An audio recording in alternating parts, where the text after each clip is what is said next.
David Gael, as Faltery Sportsline on Scariff Bay Community Radio. Good afternoon, everyone, and welcome once again to the Sportsline show here on Scariff Bay Community Radio on 88.3 FM and 92.7 FM and on the TuneIn app in association with Jack Credit Union.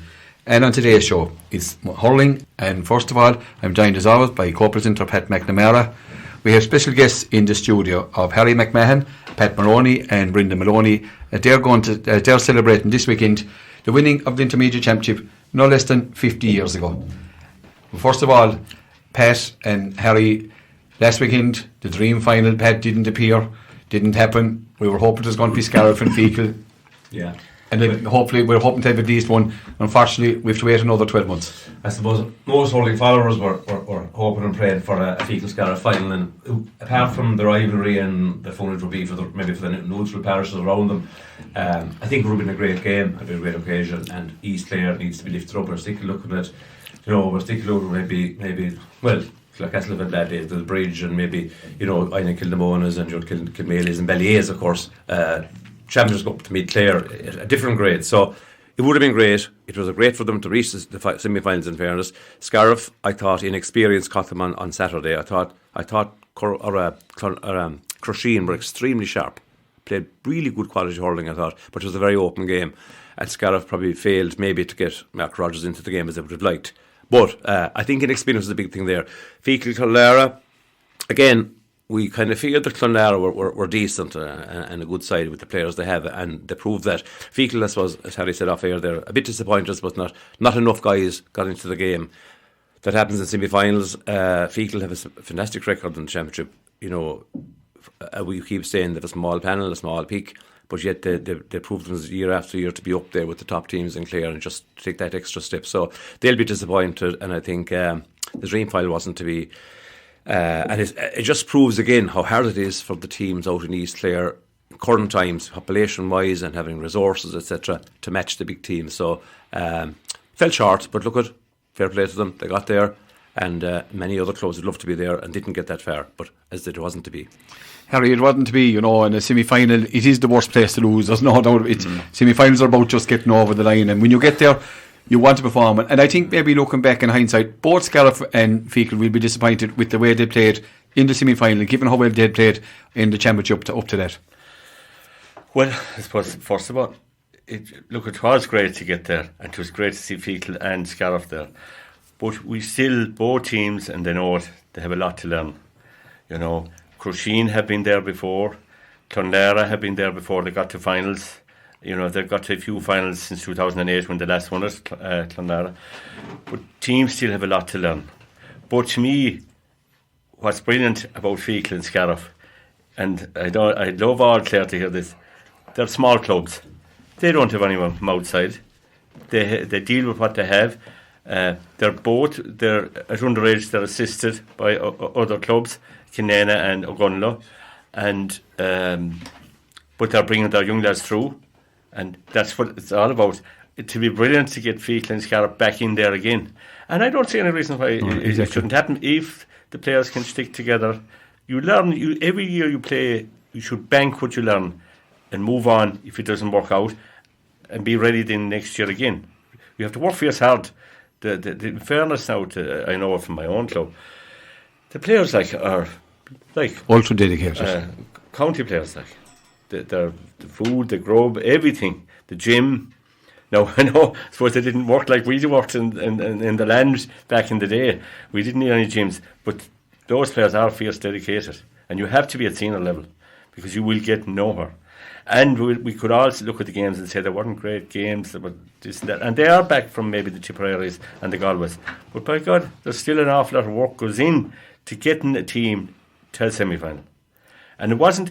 Both teams weren't. There was no luck. Both teams deserved to get to the semi-final. They just needed maybe a year or two more experience, and maybe an extra player or two on both sides. You need the extra subs, man, to come in and change the game basically, or get a grip of the game.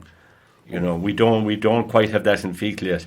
We might have next year. We have a couple of nice young lads coming up. Sorry, Pat. And one thing I would notice from watching the game between Clonlara and Fecal, I thought Clonlara were slicker, they were faster to the ball. And I just have the feeling that East Clare teams are at a distinct disadvantage by not playing in underage A competitions. And in fairness, they're not good enough to play in those competitions because they haven't the numbers, haven't the players. But you could see it certainly in Fekal's game at the weekend. Playing in minor B with Killanena and some underage competitions, it's rarely the A competition, I think. It's usually B or C, isn't that correct, Terry? Well, and I think that shows. Yeah, they were in the minor a couple of years ago, but some of these players are coming through, but you need more. You need more. Well, just an interesting stat about that. I was involved when Killanena got involved first, I think it's the year 2000, and it took us from 2000 to 2014 to get to an A final, right?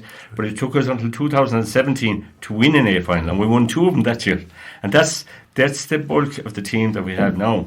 You know, but you're right, Pat. You're 100% right. You have to have players playing nearly an A competition, or very nearly winning it, to try and achieve to win a senior title. Pat, but I mean, we're not playing with the teams. We're not playing with other teams that have lads coming from all over the place. Yeah, Pat, the boys are right. You know, you have to be playing at the top level, and it's great credit due to them that they're able to even get to semi-finals in that. You know, Scariff, as Perry says, Ogunlaw and Killanena have been brilliant, you know, to help out both teams, and it has worked both ways.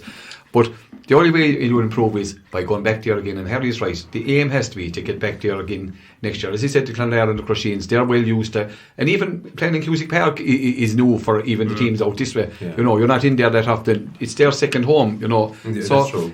And again, the one thing that's coming through this key is experience. You cannot buy that.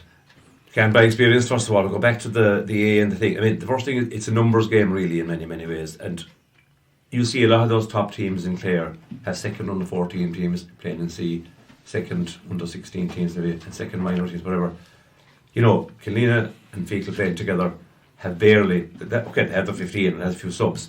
But the subs are going down into underage. The numbers just are not there. Yeah. It's except you will get a team occasionally that, you know, overcomes all of that because they're exceptional individuals and they gel as a team, good management. But more often than not, if you're a betting man, you have to bet on the team with the lads with 25 or 6 on their panel underage, going up along, regularly in A finals or semi-finals or even quarter-finals, whatever, but playing top level. We booked the trend, as you say, Harry, with a couple of A victories, including 21, under 21, it was still that time a few years ago, and a very good under 14 A team there a couple of times as well, the same year, wasn't it? Mm. And but that was bucking the trend, I suppose. And I know from a Killanena point of view, there's a couple of those, I'd say, not playing now. We seem to lose players on a regular basis. But look, when you get to a semi-final of a championship in any level, it takes a few different things. And you need a bit of luck, but as well as Harry said, you need to have learned from previously and a bit of cleverness. And I suppose you just need that bit of doggedness as well. And, you know, the question is, if they learn from this year and can they come back again next year? That's the test. That's the question. And that's most of all, you've got to take your chances. And Fecal particularly had glorious chances in the first half and should probably have scored 4 more points than they got. And you have to take your chances, particularly if you're playing a superior team. And Fecal didn't do that. Yeah. I feel when you miss chances like that, you're under pressure. Correct. You know, it is very easy to take your points and all that, but if you're being hassled and harassed, then it's a very different situation. There's no doubt about that. Yeah. But as we said, look, we thank Fecal and Scariff and all these Clare teams, and unfortunately Tulla went out at intermediate as well, you know, and there's the Bridge second team, you know, there's the edge to the... I just add to that, that's a fairly frightening set because I really had thought Tulla would have been that in advance. But that second Bridge team were massively impressive, and they will rattle Corofin in that final. I feel they'll give them a good rattle. The quality of Six-Bar Bridge hurling, I thought that second team the last day was really good, and that's what you're up against with the smaller clubs. They simply have those numbers. I made a point here a number of weeks ago on the programme here one day involved with Badai, and they went to play an under 10 tournament below the Bridge. We had 10, and the Bridge had 60. And that's it, you know, that just says on. Yeah. But we thank all the East Clare teams for the entertainment they give us all year, and we look forward to seeing more of it in the Under 21 Championship in the coming weeks. Now we're going to turn the clock back to a team that had put full of glory just over 50 years ago, 1973. It's the Fecal team that won the Intermediate Championship, another East Clare derby, taking on Brawford in the final where they came out victorious. And as I said, we're delighted to be joined by 2 members of that team, Pat Maloney and Brendan Maloney. and they're going to join into the discussion now. 50 years ago, Pat Maloney, it just seems like yesterday. Yeah, well, I can't remember every detail for sure, but it's still clear in the memory that we won that final. And in my opinion, looking back at it, we were lucky to win it, because Bradford got off to a bad start. We got off to a great start. Brendan Maloney scored a goal after 2 minutes, I think. And I think we led we had 4 goals scored in the first half. And Bradford came back in the second half, attacked strongly. Gerald Nan repelled with some great defence. Seamus Jurek was outstanding in goals. I think Fecal played poorly on the day, but we managed to survive. Bradford drew level with maybe 5 minutes to go, and Lee Maloney got the winning score, if I remember correctly, close to the end, 2 minutes to go. I am delighted to win, of course, but I think, there's an old saying, you've got to lose one to win one. And we were involved in 1972 in two finals, a drawn game and a replay. And I'd like to maybe say a few words about that in a few minutes. So, Brendan, what do you think? Brendan, 50, what can you remember of 50 years ago county final day, Brendan? My memory is getting very vague at the moment. 50 years is a long time ago. But I'd have been very disappointed if we lost it with the quality of some of the team that we had that day. Like, my claim to fame in hurling is I played with the best, and maybe against the best too. But I'd say, you talk about Seamus Jurek, I'd say he was one of the best goalies of all time. You talk about Gerald Nan, centre back that day. I'd say one of the best Fecal hurlers, best Clare hurler, and he was a great man. Another man, and I think I rate him one of the best hurlers I ever played with, and that's Liam Billy Maloney. Now I rate him the best hurler I ever saw. And if them three up the middle if we didn't win that day, I'd have been very disappointed. There were definitely 3 people that got the crowd going anyway. There was no... They'd win a match on their own. The quality of them 3 players would win should win a match on their own, and I'd have been very disappointed if we didn't win that. Pat, going back to 72, right? Okay, you said you were to lose one to win one. Yeah. You lost it in a replay in 72. Yeah. Did that even drive you on more to come back in 73? I think it did, obviously. I mean, you have the experience of playing in that final previously. But I seem to remember that those 2 matches were better matches than the final we won. I think the final against Bradford, if I remember correctly, was a scrappy affair on a damp, wet day. And I think, despite the fact that we had good players, we were lucky to survive, I think. In fairness to Bradford, they were missing, I think, maybe one of their key players, Sean O'Driscoll. And maybe their captain, I think, a fellow called O'Connell, was missing. Now, in 72, we had 2 great games against Tubber, Brendan. I can't remember. I think that's fair to say. And they seemed to capture the enthusiasm of the supporters. There was a massive crowd in Tulla for the drawn game. Of course, the O'Connells were coming on stream at that stage too.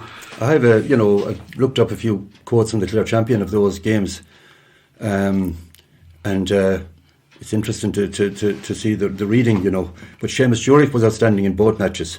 He saved Fecal time after time. Gerald Nan was the man at the time to take out, really. He was a young up-and-coming centre-half back. And in 72, Scariff had a decent team. And there was great rivalry. And I think it was in 72 that we beat Scariff in a semi-final. And I think the talk at the time was that Aidan O'Byrne, who was a very talented hurler and a very tough, tenacious player, would be well able to hurl Gerald Nan. But I think Gerald got the upper hand in a big way. That was a tough game. Scariff had a good team. I think Mike McNamara was centre-half back. But we managed to win that. And drew with Tubber. On an unusual scoreline of Tubber 0-12, Fecal 3-3. It was a titanic affair. Tempestuous exchanges. Refereed by Jimmy McNamara, who let most things go but was very fair. There was no quarter asked or given. And there was a great friendship between those two teams after the game that lasted for a long time. At the end, Tubber were ahead with 3 minutes to go, and Fecal replaced Seamus Jurek in goals with Toddy Nelson. Jurek came outfield to save the day, and he deflected a high ball to the net for the equalising score. But Tubber won the replay, and deservedly so, by 1-9 to 1-6. Powered by the O'Connors. In the drawn game, Michael O'Connor and Pat O'Connor scored 6 points each for the total. Pat was 17 years old. And so I remember those matches in a way better because the replay was played 2 weeks before Christmas. There was a 3-week gap between them. There were 2 glorious days, actually, with sunshine for the drawn game and a dry sunny day as well, cold for the replay. I seem to remember those 2 days better. And the semi-final, the final then at 73, I think we did well to win it, and Bradford won then 74. And Brenton, you can take up on the 73 final again. Well, again, I tend to forget things I don't like to remember. The defeats that you remember. I don't remember. I don't know. I can remember beating Bradford better than I can remember them matches now. So Tough opponents though, Brendan. tough opponents. We often had a lot of tough battles with Bradford apart from that intermediate final. So yeah, I can remember that better than the matches leading up to it. I was just going to say, can you remember the earlier matches or who you played in the Not so great. No, not who you so played great. the other ones, Pat? Scariff. I think Fecal beat. I think Scariff We beat was Scariff fairly 72. well. I think it was 72. But I think we beat Bodyke, and there was a replay there in the quarter final, and Pat Kirby, who was an outstanding hurler at the time, received a nasty facial injury. Can you remember that? I do remember it, and he was centre back. And Yes, I remember he that. wasn't unable to play in the replay. We won the replay. I think we beat Clarecastle in the semi-final. But I'm a little bit confused as to whether Scariff was 72 or 73. Doesn't make any difference now, indeed. But I had a good team then, a very good team. And I remember, in fact, Bodyke around that time, but maybe a year or two earlier, I went to see a National Hurling League game in Ennis between Clare and Kilkenny, and Bodyke had 3 players in the starting 15, which was good for an East Clare team at the time. Just on the 73 final again, and maybe the 72, tell us a little bit about the training you did at that time. Who was over you? Who was involved in the management? Down to your nutritionists now and psychologists and all that. I don't know. Would Tommy Gillifoyle Senior have been around? Yeah, I might take that. Because no, first of all, I'd say I remember these games. These are the first games I went to. These are the games that put Fecal basically into my heart, if you know what I mean, in that way. So I remember the 2 games against Tubber, as you would say, even better than the Bradford game, because they were savage games. And I remember my fellow said one thing about 73, right? He said, there's bad news, he says, there's good hurling teams coming in Fecal, there's more houses after going into Fecal with the RHO house and right, 73, right? Yeah. So, and then the team was coming as well. But those games, I just remember them. Those games, I remember the final game Bradford, a wet day, I was behind the goals, and I remember, I think Liam Billy actually got a line ball, and he on the wall side, and he drove it over the bar to win it. And you know, you wouldn't, and a wet day and a bad ball. Heavy ball, he drove it 40, 50 yards over the bar to win it. Harry, to talk about, go back to Liam Billy again. I was on the field when it was a 70-yard instead of a 65 that time, and Liam Billy walked up to the 70-yard and didn't even bother to go rise it, and it went 20 yards over the bar. I remember that clearly. Never forget it. And it was marked after, and the champion John Joe Goggles Dial marked it. Yeah. It was like he was the best striker of the ball that I would have seen. He consistently done that, cutting balls over the bar. If you saw Liam, I mean, I was lucky enough to hurl with him for a couple of years. If you saw the pair of arms he has, he was a small man, and if you saw the hurl he had, the hurl was actually, not speaking as himself, but the swipe he had, and the speed of his swipe, and the power he had in his wrists. But come back to what Pat said, who trained the team and whatever. I have rang most players and cajoled them to come to this night. But and I've asked them the question, who was over the team. Most players can't remember, which I can understand. But there was one player that, he told me, he was more or less in charge, and that was the great Seamus Stewart. That he took the team, he trained the team, and he more or less picked the team too. He said, but one another funny. I've had so many stories, and they're all in my head over the last month from different players. Maybe this is the start of floodlights. Seamus Stewart was, I think he was salesman's for Chippard, and he had a car. He had was, I suppose, was a rented car, but he brought it down to the field in the evening because it was getting late in the year. Maybe this is in '72 now, because it was later in the year, and of course lads would be working and they'd be coming training, so there was no lights. So Jurek pulled the car into the field and turned on the lights. And the lads trained, that's how they trained. Good, yeah. So that was probably the start of floodlights 50 years ago. Going back to the selectors, of course in those years there was no such thing as a manager as such, or no appointed trainer really at the beginning of the year. I think Tommy Gillifile might have been a selector. I think Tommy Gillifile was around at the time. Yeah. Tommy Senior now. Tommy Senior, yes. Yeah. I think Matt O'Brien definitely was. Would have come to my mind too. Maybe John Anglam deserves a mention. He was always involved. Joe Minogue, maybe. Joe Minogue was mentioned by a lot of people that I spoke to, because Joe, even though I didn't know Joe, he died actually the following year, 1974. But Joe was involved, I'd say, every year, either when he was playing or after he stopped playing. He was always involved with Fetal in some way. But a final word on Lee Maloney, who probably was entering his veteran stage in the early 70s, mid 70s. I mean, he played minor for Clare in the early 60s, I think. But I mean, he was as good a stickman that ever played hurling. There's no doubt about that, and I'd agree with Brendan on that. But he didn't get the protection from referees then that he would get now and deserved to get then. Sorry, Pat. If he had the rules of today, Yeah. there's no doubt he would be in any county team. But again, he played a minor match, I think, in goals for Clare against Cork, and he gave an exhibition of goalkeeping. No, But he was a brilliant goalkeeper. He played goals for Fecal for many, and he was brilliant he as well. played in goal for Fecal at, I'd say, about 14 years of age. He played seniors against in goals in the seniors when he was a juvenile. Yeah. Pat, going back to the game again, Crawford, you might give out the lineup of the Fecal team, you know, and because with this there's a function coming up. Harry, you might tell us about the function as Pat, before Pat names out the team. Tell us this 50-year team. The function will be, first of all, hopefully as many players will get there, and we'll enjoy the night. And now the Rugby World Cup, the big game is on that evening as well. So I suppose nothing is going to happen until that game is over. But look, there'll be finger food and a chat with all the players, and there'll be a small bit of a presentation from the club to the players. Because I myself now personally, and the reason that I'm kind of involved in it is, you know, we need to acknowledge that team. Correct. Because that team certainly put us on the map. It put my generation on the map, you know, to follow this team. Because this team was actually very, very unlucky to lose a semi-final replay, like we lost last Sunday to the Bridge. And the Bridge went down and won that final. That was 77. That was their first final that they won. Fecal were extremely unlucky, you know. And, you know, there was some of the players getting older after that. And then I actually started playing the following year, in 78.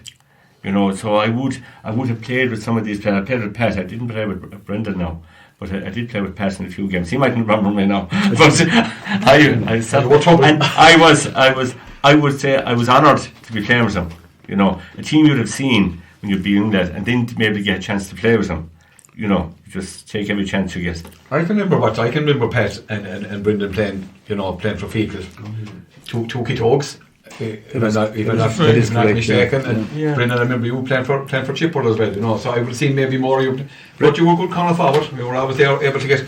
I was in for the score, no doubt. As I say, Leo, my claim to fame was I played with the best, and that's. But no, my father was always involved with Fecal over the years in different capacities, but I suppose one of the first 4 or 5 players to be penciled in for any Fecal team around those years would be Brendan. He was notorious for poaching a score from the edge of the square, 21-yard line, and more importantly, he was a great defender. He rarely let a corner back clear ball without a fight, and that's awfully important for a corner forward. Even and still is now, of course, yeah. First line of defence. Yeah, so you might get the teams, Pat, if you don't mind. The team for Fecal that day: goalkeeper Seamus Stewart, full back line Michael Burke, Peter McGinty full-back, and Ger O'Grady cornerback. His twin brother Joe, right half-back. Ger Loughnane centre half-back. Sean Noonan left half-back. Pat Maroney and Tim Maloney centre field. Martin Maroney right half forward. Lee Maloney centre forward. Michael Callanan, who was a very young player at the time, left half forward. Eddie Gillifield right corner forward. Tony Hayes full forward, and Brendan Maloney left corner forward. Now, Tony Hayes didn't play in 72, but he must have been encouraged to come back to play in that, and so he full forward. Billy Loughnane, I think, might have thought he was a bit unlucky not to start, but he came on in that game, and he made a good contribution, as far as I remember. Maybe so. No. He did. I spoke to him the other day, and we spoke about the match, and he did come on, and he made a contribution. He certainly did. So, do you know a man knows, as a lot of them records, is Kieran Sheedy's book. I have it. And the Bible, right? Yeah. But just to mention 2 other players there now. Val Horan was the sub. He was first sub. Mike Noonan. Now, and as I say, I have a picture of this team, and there was finals. Con McGuinness. And you mentioned Billy. Looking at Timmy McMahon, Toddy Nelson, another fine big man. Tom Hogan. And Tom Hogan be brother of Pat Hogan. All right. From Palmerstown. All right. Yeah. And Tony Toohey. Tony was always at his feet dressing room. Wherever the match was, ever present. Tony was there, And there was 3 other players outside of this. They were kind of the extended panel, and there were Christy McMahon, Pat Flynn, and Pat McGuinness. Oh, Pat. Yeah, with his extended panel. All let's give great service to Memories there. Great names. the previous year we had a real veteran playing corner forward, a man called Oliver Lynch, who would have been an uncle of Colin Lynch. Oh, yeah. That was in the 1962 final. But he played in 72, is it? Yeah, Oliver played in 72, and he would have been well into his late 30s then, I would have thought. And Billy Loughnane started that game. But anyway, we're talking about 1973, I suppose. And as I say previously, it was great to win it. And we deserved to win it, I think. But Bradford were a bit unlucky on the day. I always feel just that. on that, who were their prominent players that are Eden Perry? Is it just who were the prominent lads probably everybody would know of on the Bradford side? Should name out the team there. Yeah, they're all great names. Okay. Well, I played against some of these now. Pat Giles goals. I met him last Sunday. Sean Carroll. Yeah. Pat and James. Pat Carroll's father. Sean Carroll. No. He be. Remember the musician Miriam Carroll? He be living there across in the Hill Centre. So that's Okay. Yeah. John Duggan was full back. John, of course, was in the market man. Yeah. And he played in was the county final in 61 from market in goals. Yeah. Tony Marsh. Quite man. Yeah. Lovely man. James Shanahan. Yeah, James, I suppose. Yeah, James was very young that time too. Yeah, he must have been. Yes. Yeah. There was James O'Brien. Yeah. Tenacious man. Tough player. Yeah. James O'Brien. Yeah. Captain Bradford Intermediate in 81 afterwards. John McMahon. Yeah. He was captain. Then Sean Kelly. I remember Sean, but I don't remember him. Hold on, a big tall man. Sean Kelly. I was wore red togs. Actually, he was a great Irish speaker. Was yeah, absolutely. Yeah. John Skehan, is it? From O'Brien's Bridge. He was at St. Flannan's in my time. Then Pat O'Brien. Teacher. Teacher. He be Angus's father. Yeah. Then John O'Loughlin. Oh, he's there. I don't know. Paddy Hickey. I know him. Paddy Hickey. I think I heard again him. You must have. He did, yeah. He played for a long time. Ger Vaughan. He was working the factory with Joe Brendan. Yeah, he'd be related to Mike Noonan, I think, now, actually. He went to America. Now, I could be wrong on that, but I think he did. No, you're right, he went to America, you're right. But he did work in the shipper factory. He did, yeah. Then there was John McMahon, another John McMahon. The jock. He was captain, was he? He was wing back. You've tall John McMahon, who was another great Irish speaker, and then you have John McMahon, who was the Jock McMahon. I'll elaborate on that in a moment. Yeah. The jock was captain that Right, time. okay. He was very young captain too. Yeah. And then Dan Jurek. left corner forward. Don't know him now. Dan would have been coming close to the end at that time, would he? Probably would. So. Yeah. I would have to mention Sean Kelly, who was an absolute supreme hurling artist and one of the cleanest players I ever played on. Good man. That deserves to be said. He was an absolute gentleman in the field.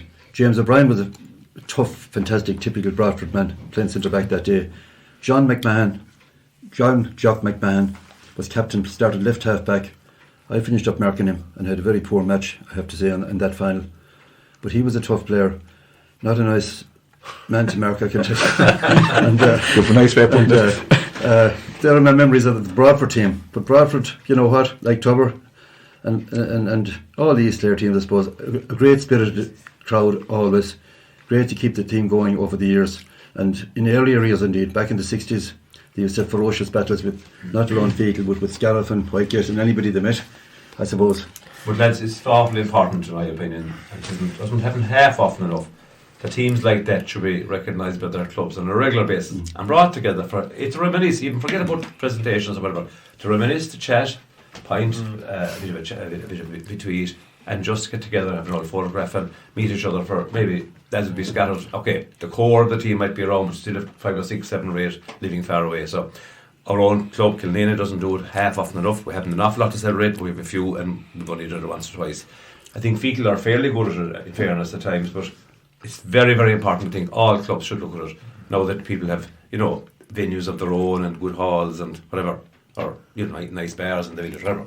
It should be done more often, definitely. But Harry, that was the start. That 72-73 team was the start of the renaissance of Fecal, though, really, wasn't it? Bringing it back into the limelight again. It was, yeah. And you mentioned, say, Tommy Guilfoyle, I think he came back in 71.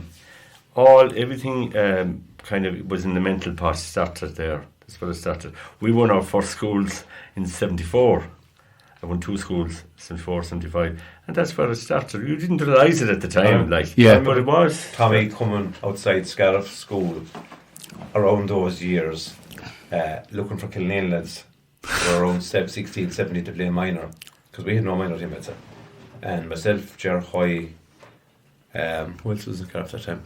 I know then he asked us to ask Brian Glynn if you're on. We did play with Fecal. You did, I played on the Yeah. A sign of what was to come in the future. Yeah. But if I remember correctly, in the early 80s, and I didn't go to many matches at that time, but Fecal were beaten in an under 21B county final, and it would have been automatically assumed, and I stand corrected in this, Harry, that they would go play again in under 21B the following year. And they went A. But I think at a meeting they decided to go A and won the next 4 on the 21A titles.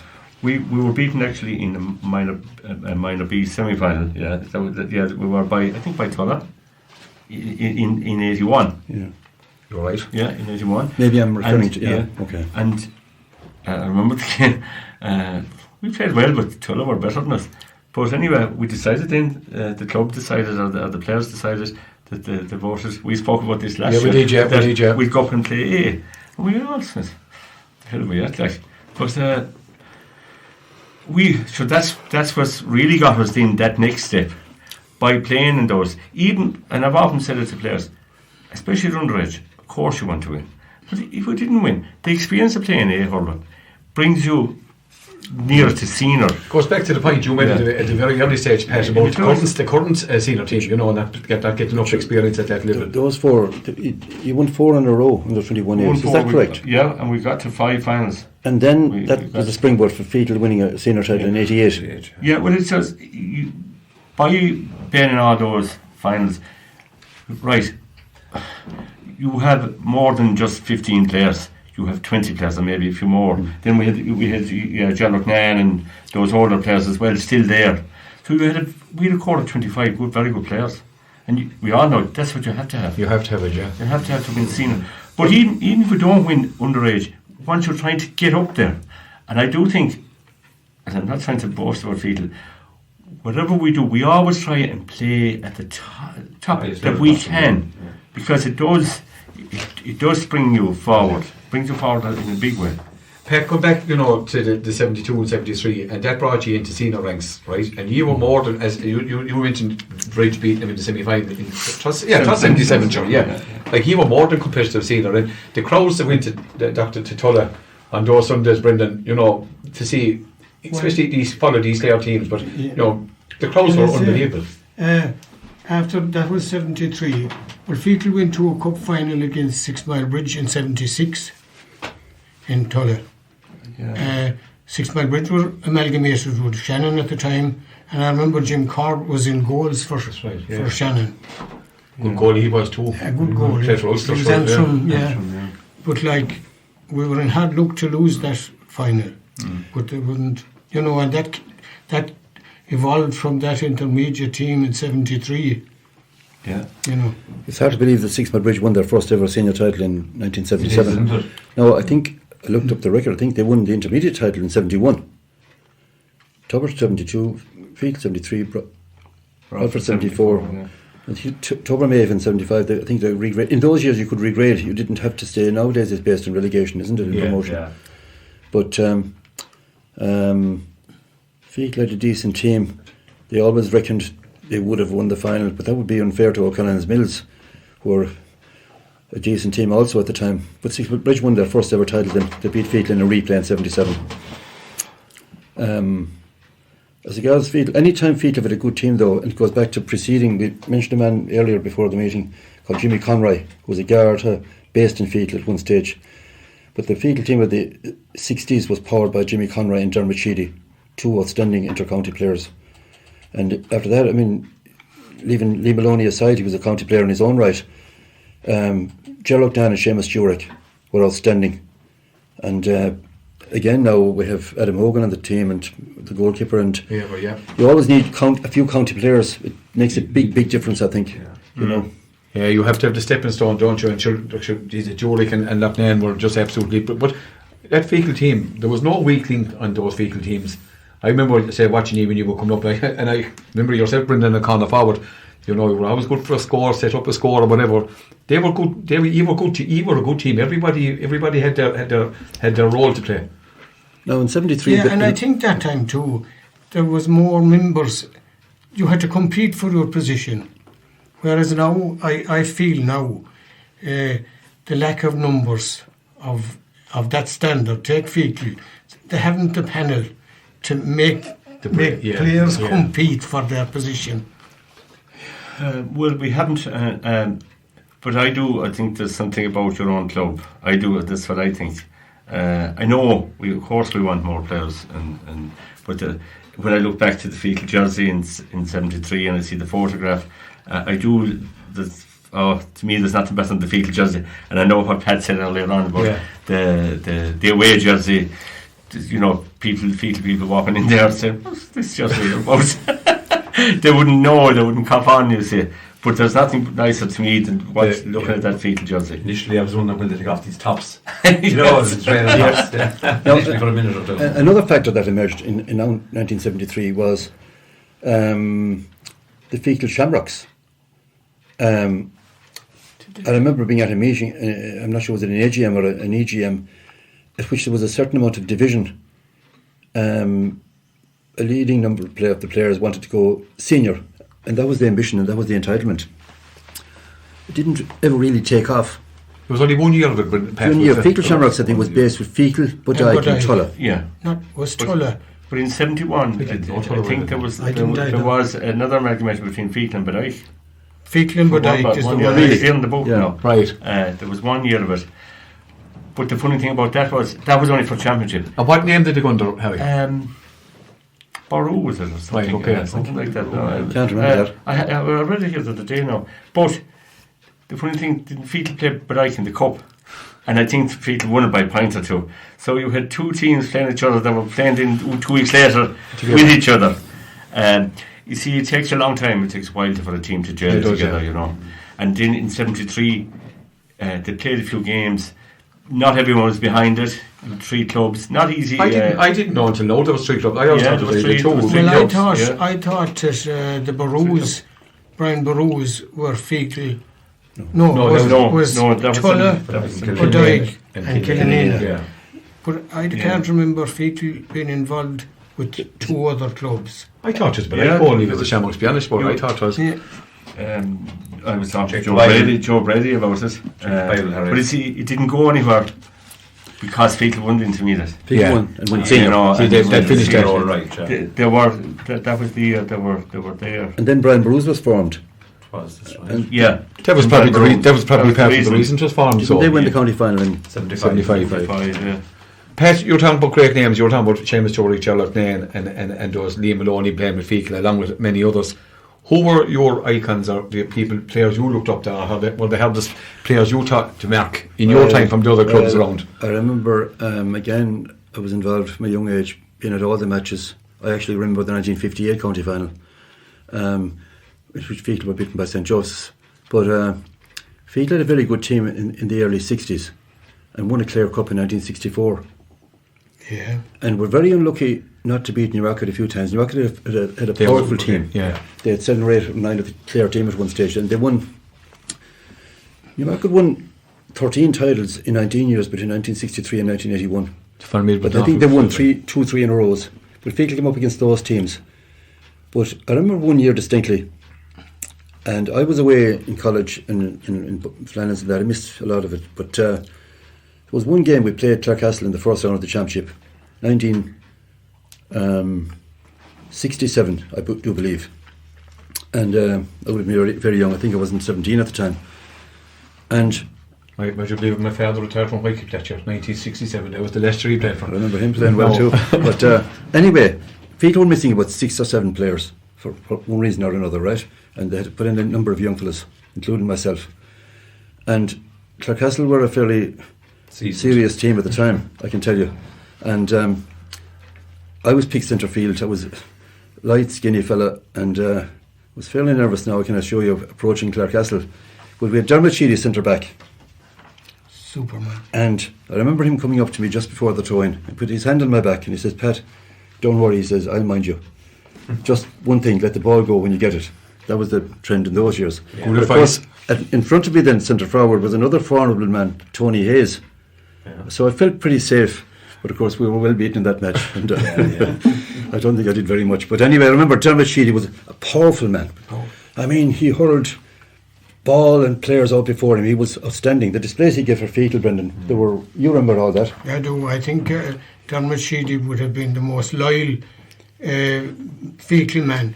We'd go to the dressing room in Tulla of a Sunday and we'd be waiting for Dermot Sheedy to drive from Dublin. And you know, there was no need to be one bit concerned because Dermot would come. And you'd feel a sigh of relief then when you come. Is he the best Fecal man ever to play the game? Well, he was a great hurler. Again, I'll go back. My longest memory, I suppose, where hurling is concerned, was listening to broadcast Micheál O'Hare back in 1955 Or the Munster final? in the Munster final against Cork.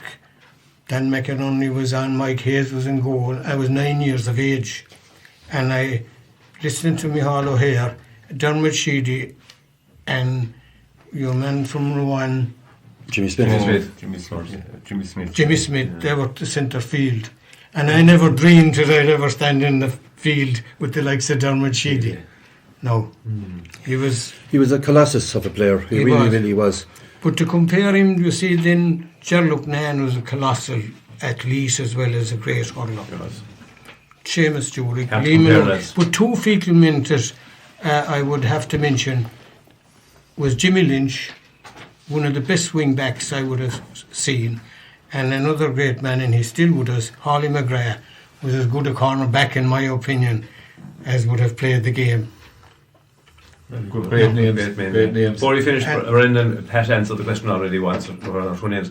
Tough cornerbacks you met that you can think of. Tough cornerbacks.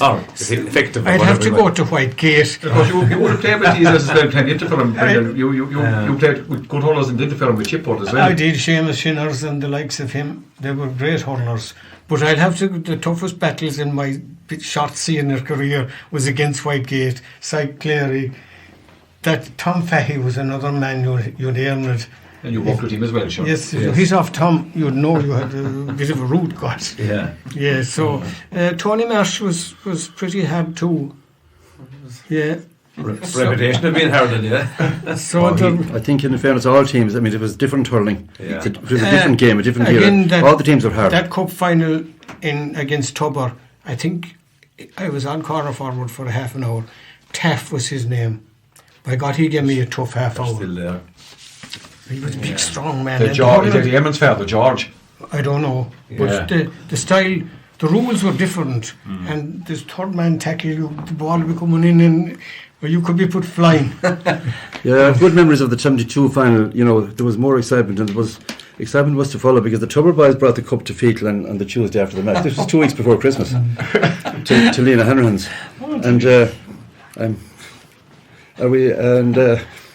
but we returned the favour. We went to Tubber on the Thursday night, and I was talking to somebody the other night, and he says actually we went to Glynn's Hotel in Gort first. That's where the meeting place was.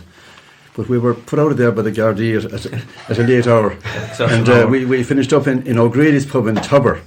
We set back for Fetal at about 4 a.m. But good memories. But Brendan, that was that time, you know, and I know I'm going to ask you about the film before we finish up, but that time, the camaraderie after games seems to be an awful lot better that time, you know, and the games were hard, there was no doubt about it, there was no quarter rest or given. But the camaraderie, when the game was over, he was there, it was over, and that was it. You shook hands with your opponent, and no matter what he was after doing, you just shook hands with him and walked off the field as if nothing had happened. The camaraderie, as you say, even though there was fierce competition, and you know, it was good. Just a small clip from the Clare champion of the drawn game in 72, right? And this fits my memory of it. The closeness of the scoring and the honest tenacity of the many exhilarating hip-to-hip confrontations contributed in no small way towards making this clash of the intermediate kingpins the game of the year in Clare. Both teams went at it hammer and tongs from the throw-in. And with dedication to victory as the ultimate goal of all concerned, one of the greatest hurling set-twos in modern Clare hurling unfolded itself before a big and enthusiastic attendance. I think that's a good reflection.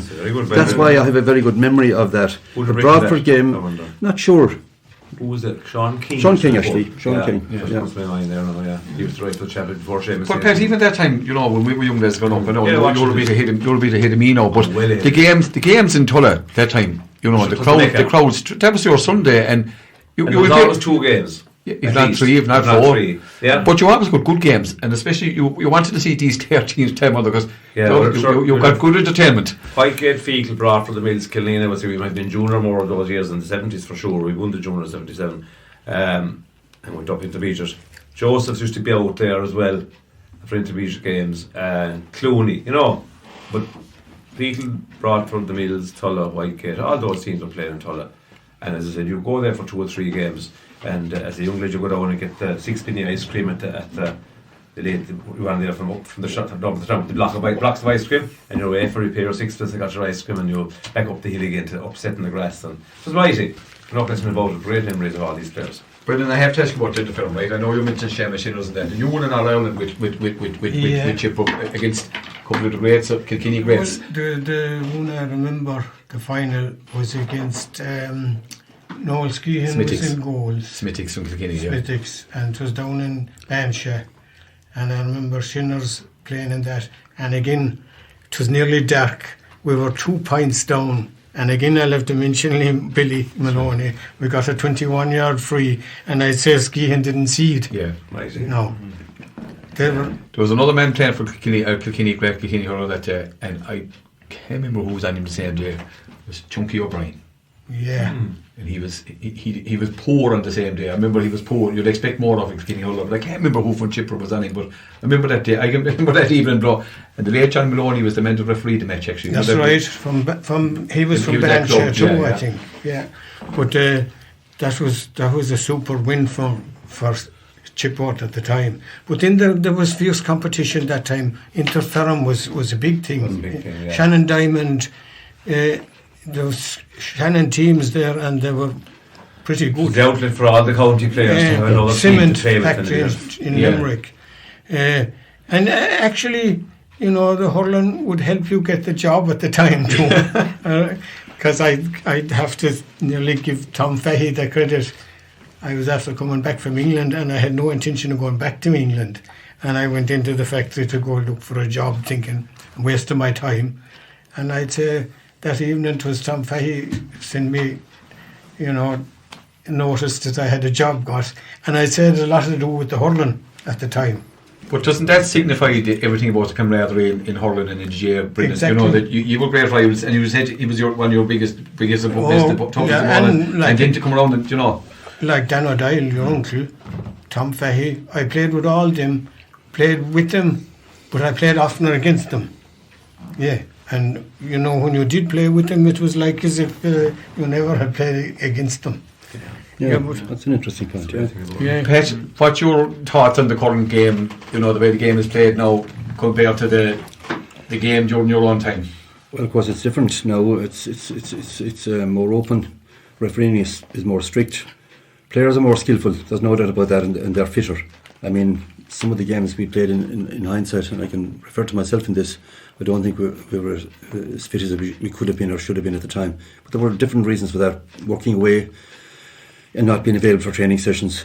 It's a different game now. It's probably a bit more scientific, a bit more skillful, and it was certainly harder in the old days. But it's very hard to compare eras. You simply can't do it. I think it was encouraging to see two new teams, Clonlara and Crusheen in the county final. It would have been nicer if Fecal and Scariff got there to break the 6 mile bridge, Ballier axis and America and that.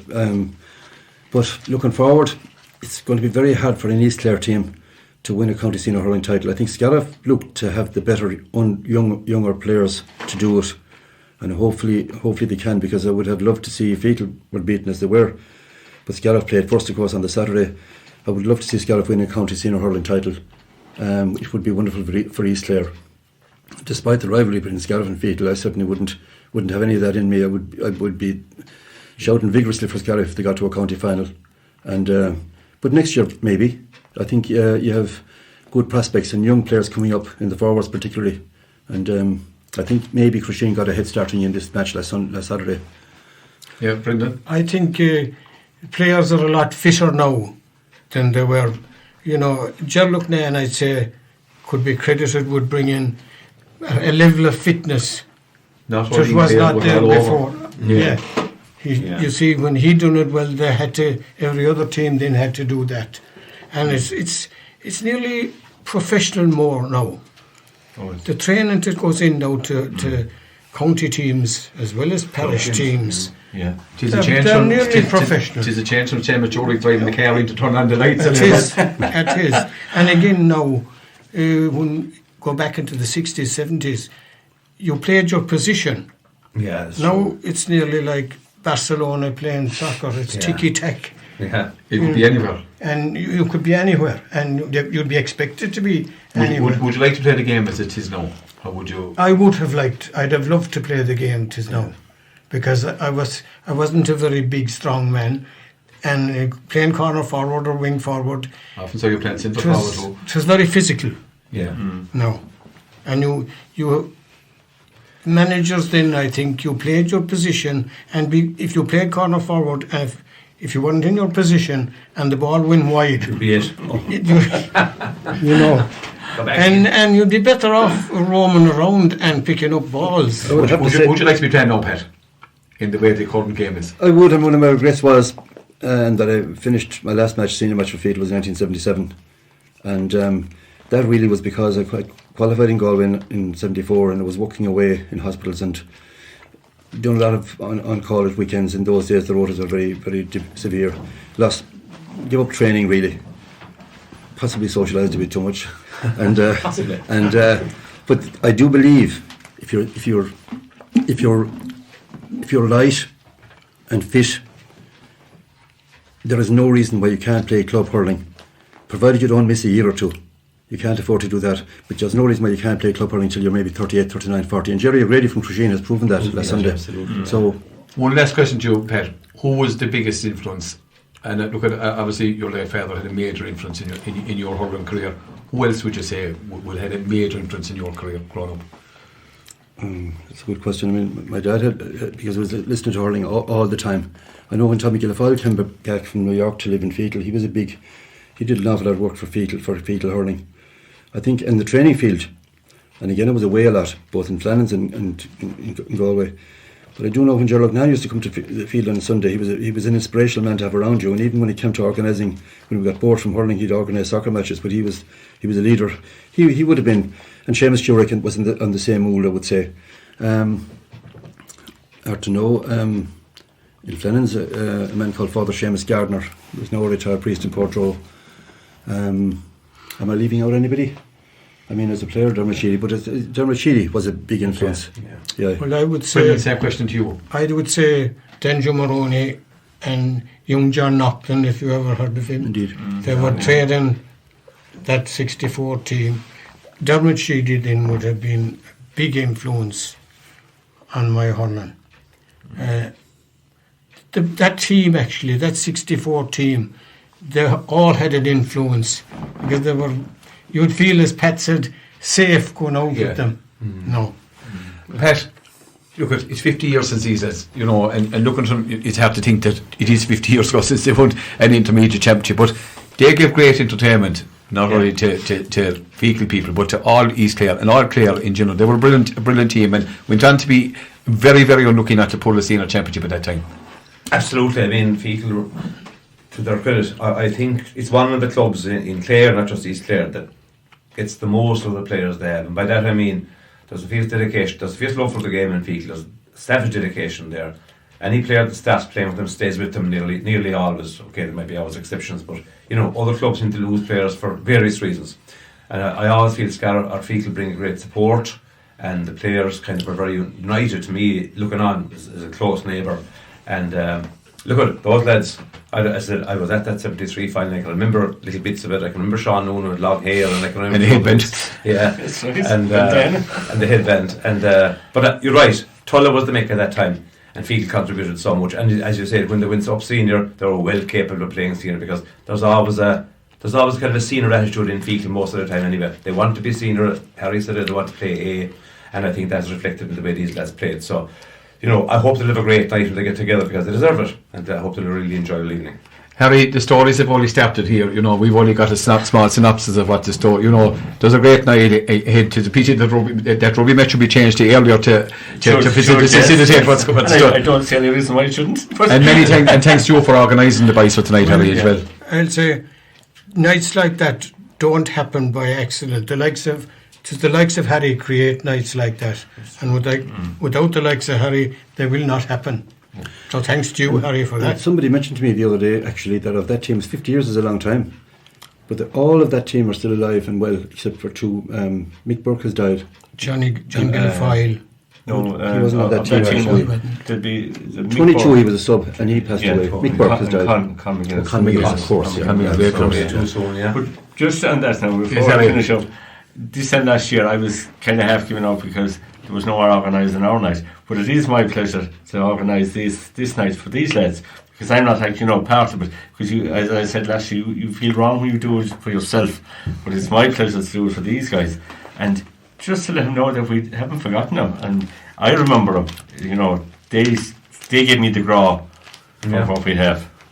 And And look, lads, we wish you great success on Saturday night. We hope it's a brilliant night and well deserved. And congratulations again, even though it's 50 years since you won it. And it's a great time. You give great days to all these Clare supporters. Thanks to you, Pat. Harry, thanks a million for organising the lads for tonight. Pat Maloney, thanks to you. And Brendan Maloney, thanks for coming in. Pleasure to meet you again after all those years. And that concludes our Sportsline show, the first part of it here on Scariff Bay News Radio on 88.3 FM and 92.7 FM in association with the Credit Union. Thanks to Jim in the control tower, and once again thanks to all the lads. Until we meet again for part 2 is Bannock Day of Islam.